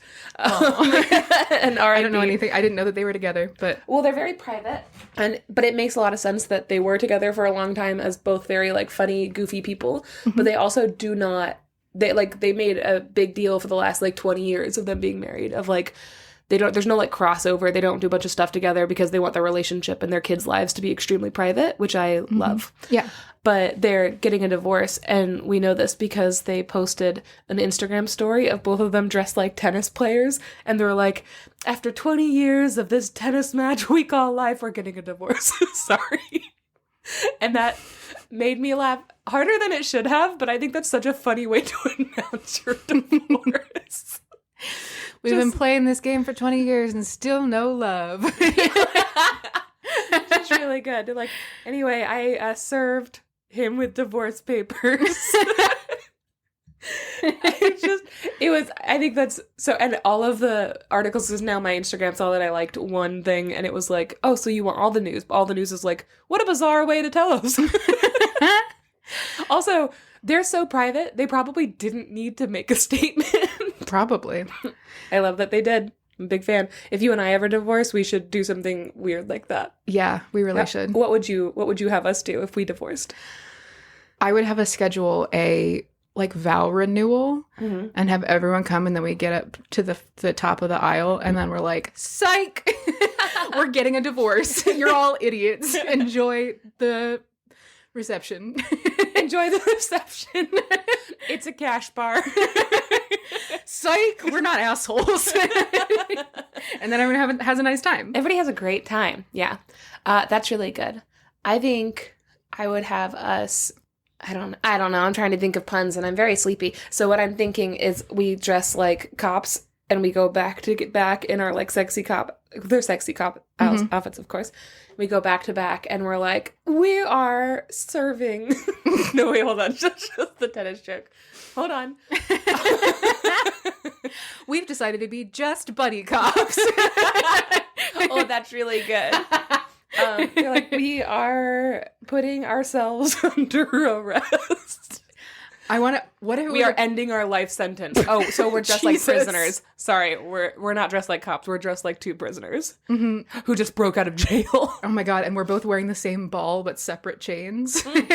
Oh, or we have a pickaxe and we're breaking the chain with the pickaxe. And the chain is made of wedding rings. Yeah. Oh, it's such an expensive bit. How come the whole chain is 24 karat gold? I'm crafty. I feel like I could have done that better. But you guys, if we ever actually got divorced, we would make it authentic for you guys. For you guys. Yeah. Anyway, please join the Discord. We need money. We can't afford this bit. Or this divorce. We have to stay married forever because we can't afford to get divorced. Oof. Nightmare. We live in a capitalist nightmare. Bye!